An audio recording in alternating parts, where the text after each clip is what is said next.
estamos viendo cómo vienen sucediendo las problemáticas de Venezuela. Y justamente esa carta democrática que muchos dominicanos queremos que le apliquen al gobierno venezolano y que se dé allí una intervención autorizada por la OEA, es justamente esa misma intervención la que tuvo lugar en la República Dominicana.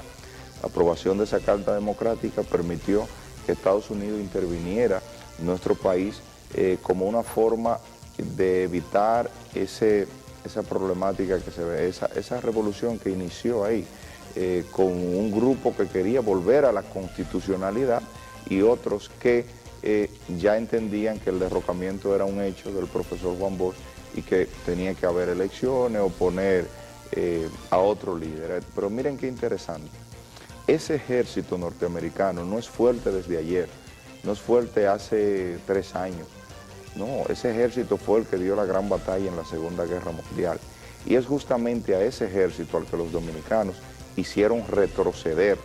Esa famosa batalla, Fernando, del Puente Duarte, todo aquello está documentado en gran medida, todo lo que sucedió en aquella revolución, cómo Camaño dirigió todo aquel proceso, y nosotros hoy como país veo muchos dominicanos pensando en la posibilidad de una intervención en Venezuela, y es bueno que ustedes sepan que aunque hicimos retroceder el ejército norteamericano, si eso es cierto, no es menos cierto que nosotros también tuvimos muchísimas bajas en aquel proceso interventor que tuvo lugar en nuestro país a raíz del golpe de Estado al profesor Juan Bosch.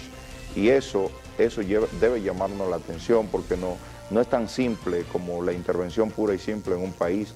Cuando intervienes un país y no tienes de tu lado las Fuerzas Armadas de ese país, entonces tú sabes que vas a tener que ganarte el poder o ganarte el liderazgo de ese país sobre la base de la lucha en el fragor de la batalla. Entonces, a ningún país le es aconsejable el tema de una intervención. ¿Por qué? Porque bueno, si bien es cierto que Venezuela vive toda esta situación de dificultad, no es menos cierto que los gobiernos de Chávez, el gobierno de Maduro, fue electo sobre la base de la democracia. Entonces a eso es a lo que yo apuesto, a que en unas elecciones, bueno, saquen a Maduro, ¿verdad? Esa sería la mejor salida, la salida democrática, en lugar de la famosa carta democrática que suele pronunciar la OEA. El proceso de la Revolución de Abril se reconoce como la Cuarta República.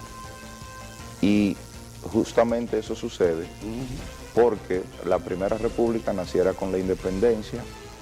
Obvio, no adquiere categoría de república la de José Núñez de Cáceres en 1821, pero esa de 1844, que es la Primera República, viene a ser fortalecida con el proceso restaurador de 1863, el grito de Capotillo, donde naciera todo el proceso que tuvo que ver con la restauración de la República, por allá, por la provincia de Dajabón.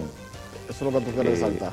Esa provincia que fue en Dajabón, que espera mucho de todos nosotros. Pues sí, Fernando. Entonces, como usted decía, esa Segunda República entonces dio al traste con la Tercera República, que fue la muerte básicamente del tirano Rafael Leónidas Trujillo. Y se ve la muerte como la conclusión, porque inicia con todo el tema de la intervención norteamericana en 1916. Pero entonces la Cuarta República es ahí donde quiero llegar para decir que hay una regresión interesantísima, tal y como tú decías. El hecho de haber destituido al profesor Juan Bosch significó, si se quiere, una vuelta al pasado, una vuelta a las problemáticas que venían en la parte posterior a la caída del régimen del tirano. Porque Juan Bosch, si bien es cierto que tú decías que hizo un gobierno ético y moral, eso aquí nadie lo duda, también se le atribuye haber tenido o haber promovido la creación de la constitución más incluyente que tuviera en alguna ocasión de su historia la República Dominicana. Y nosotros que siempre tratamos temas urbanos, miren qué interesante, en esa constitución Juan Bosch planteaba un cuarto poder del Estado, el poder municipal. Le confería ese nivel al tema municipal, y no es para menos.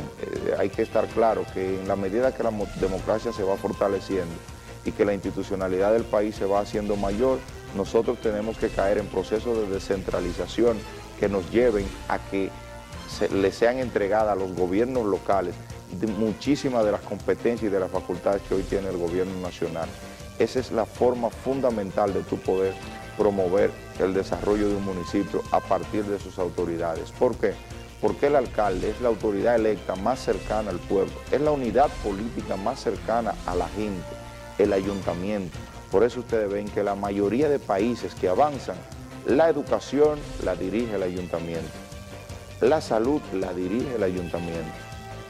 Todas estas cosas, la seguridad es un factor esencial, lo dirige el ayuntamiento, se crea un organismo supranacional que es el que un poco dirige todo lo nacional, pero la autoridad local recae sobre el ayuntamiento y su policía municipal. Entonces ahí debemos nosotros avanzar como país. Por eso ustedes ven que a la policía se le hace tan difícil controlar el territorio nacional. ¿Por qué? Porque todos están subordinados a la idea de un jefe que está en el Distrito Nacional y desde ahí se trazan las directrices y demás. Hay que tener los gobiernos locales empoderados y probablemente no sea mi generación ni la de ustedes, probablemente sean nuestros hijos los que vean ese nivel de institucionalización y de descentralización del Estado que tiene que tener lugar en la República Dominicana para poder ir creando un Estado más eficiente en la forma de administrar sus recursos y en la forma de administrar sus políticas públicas. Pues le hablaba de todo el tema de la Cuarta República, que significó justamente esa revolución de abril. Y es de ahí de donde ustedes ven que nace la idea, de hecho hay un partido que lleva ese nombre, de Quinta República, como esperando un último, un espacio más reciente de lucha que permita que se relance la institucionalidad de la República Dominicana y que se fortalezca la democracia.